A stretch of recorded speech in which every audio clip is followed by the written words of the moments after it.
Oy, bato!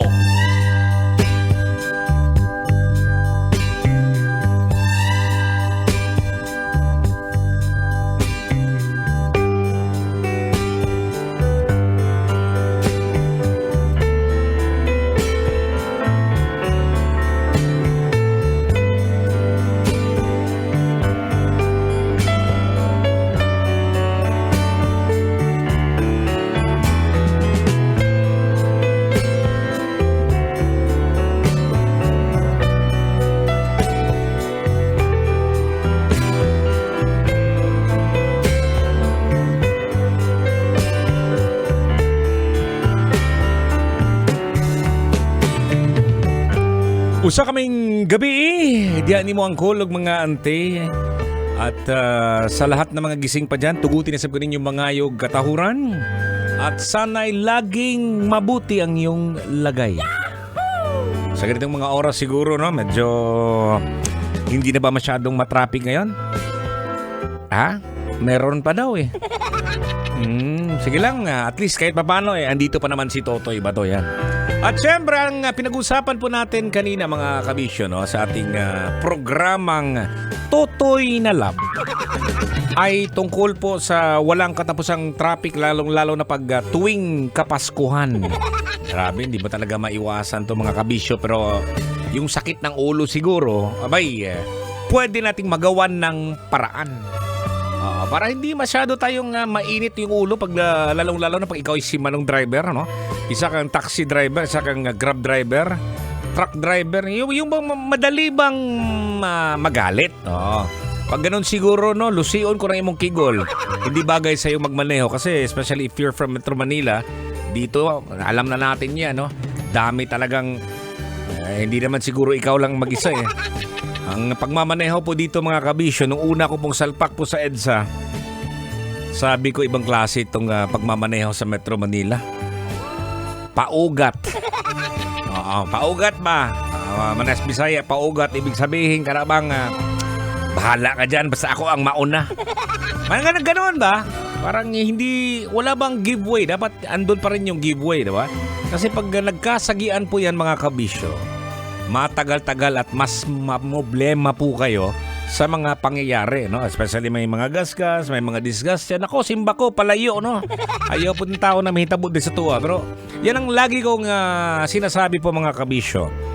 Dahil po sa tindi po ng init ng panahon, dahil po sa sobrang sikip po ng daloy ng trapiko, madalas yan umiinit po ng ating ulo, no? Minsan nakakalimutan na tayo na kaya nga tayo po nagmamaneho, kaya nga nasa daan po tayo, alang-alang po yan sa ating pamilya, di ba? Paano pag nagkaroon ka ng discussion, nagkaroon ng away? Ano nang ipapakain mo sa pamilya mo? Gulong? Unsa, herminta sa sasakyan? Pero alam mo mga kabisyo, sa totoo lang talaga na mas mahirap talaga ang traffic kapag sinasabayan mo ng sakit ng ulo. Siyempre, may mga posibleng mangyari kapag sinabayan mo yung sakit ng ulo at saka yung traffic. Kaya lagi natin yung sinasabi, kapag may nangyari po sa inyo, bawa, inaway ka ng asawa mo kasi hindi mo binigay lahat ng 13-month mo. So posibleng mangyari pagdating mo dun sa pagmamaneho mo. Bali po niwa po tayo makuot, di ba? So galit na galit ka. So tendency yan mga kabisyo, dinadala mo yung negative na power ba? Negative na mga negatibong pangyayari sa iyong pagmamaneho at minsan or madalas siguro yan magkakainkwento ka ng away. Ako. Pero alam mo mga kabisyo, no, ulitin ko na lang to para sa mga hindi ko siguro narinig to kasi bungol. Ito rin yung sinabi ko kanina, unang-una magpahinga ng mata. Ayan, kung ikaw ang nagmamaneho dyan, maaaring magpahinga ka sa panahon ng traffic siguro. Idlip, piyong-piyong na goy. Ay pasitlat sa imong tapad diyang mamord sa kay makalibat ang paagasinaw. Huminga ng malalim para hindi ka masyado masistress. Siyempre, magbaon ka ng, hindi lang pasensya, magbaon ka ng tubig, di ba? Siyempre, magpa-music, wag ka. Yung mga tugtugang ganito ba, di ba? Wag lang dalhin ka sa kama. At meron pa. Kapag nasa biyahe ka rin siguro, no, bago ka bumiyahe, iwasan mo muna yung mga mabigat na mga pagkain. Oo, ay umuguan ka ng humba o lechon baboy, ha? Oo, yung humba at saka lechon baboy, yung gagawin mo niyan, ilagay mo sa laptop, lapad na Tupperware. Tapos ibadala mo sa akin.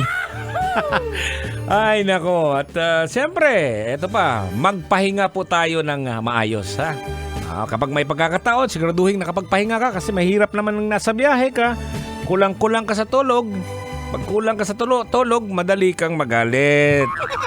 Diba? Pag madali kang magalit, makainkwentro ka ng isang aksidente, magtubaganay mo, magbabatuhan pa kayo. Ang mangyayari, magiging viral yung video ninyo. At siyempre, no, yung sakit ng ulo yan, normal siguro yan. Pero para sa mga manong driver po natin, pag malakas po yung, pag matraffic naman po, ayan, okay yan to kasi pag matraffic, ibig sabihin, maraming tao. Pag maraming tao, maraming biyahe.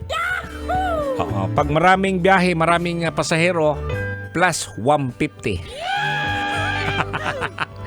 Hindi na 150 to 400 na. Uy! Ayaw po intakon, maluoy ka. Shout out sa ating mga buutan nga mga taxi driver. Ayan, sa mga grab driver natin dyan. No? At lalamove driver na laging nakatutoy dito sa ating programa. At sabi nila, ito na daw yung pinapakinggan nila tuwing gabi, 9 p.m. to 12 midnight. No? At try natin dito kasi baka nakikinig din sa atin ngayon. No? Mingsky Senior, no? Nakatutok sa atin. No? Ayan, shout out kay Otrebon. Malungkot ako now, idol, kasi umuwi ng Bicol mag-ina. Naiwan ako dito Manila, gawa ng work. Yan. Mag-birthday pa naman ako next week. Happy birthday sa'yo. Ayan, si pangalan na nagibaliktad man eh. Ayan, si Wensor pala, nakatutok sa atin. Wensor Rex Timones. Ayan, pabati naman, Brad. Ayan. From Palawan Assembly yan, Beta Sigma Palawan Assembly. Ayan, hello sa inyo dyan. At sana okay pas alright. Gusto ko bumalik dyan, no? Gusto ko maghanap ng tour guide. Ibang klaseng tour guide ang hinahanap ni Totoy Bato. Alright, no? Sa mga darating na mga araw siguro, sa mga magkakaroon po ng mga Christmas parties, isa lang ang wish ko at hiling ko para sa inyo. Sana ay manalo po kayo sa raffle draw. Sa raffle na mga appliances. Huwag ka nang mamili, ha? Choosy ka pa. Okay naman siguro sa iyo, heater, di ba? Rice cooker, desk fan. Okay na yan. Ano pa? Anong meron? Ay, oo nga, yung pang ano ng buhok siguro. Okay lang yan, no? Siguro sinadya yan ng kumpanya kaya ng boss nyo para halos lahat magkakaroon po ng papremyo. Oo, okay na. At least pag uwi mo sa bahay, hindi agad-agad magagalit si Mrs. sa'yo kasi meron kang dala.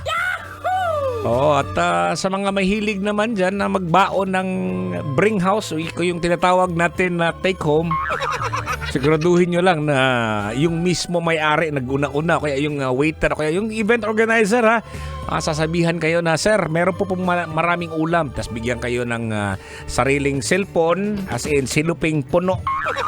Ayan, tsaka na po kayo magbalot. Huwag kayong mag-una-una og balot, baka makita kayo ng boss nyo at lusion nyo ng inyong kigol. Kaya ganun lang. We only have 14 days na lang bago magpasko, mga kabisyo. Advance Merry Christmas sa iyo at sana magiging okay pas alright lagi ang iyong kapaskuhan 2023. Ayan. Siyempre gusto natin na maramdaman na Pasko na rin. Ayan, siyempre, leave you with the song, Christmas song para po sa inyong lahat. Later on, ating Feel Good Morning kasama si Uncle Dagol at saka si Tanya Chinita. Only right here on 90.7 Love Radio. Yon, Totoy na Love.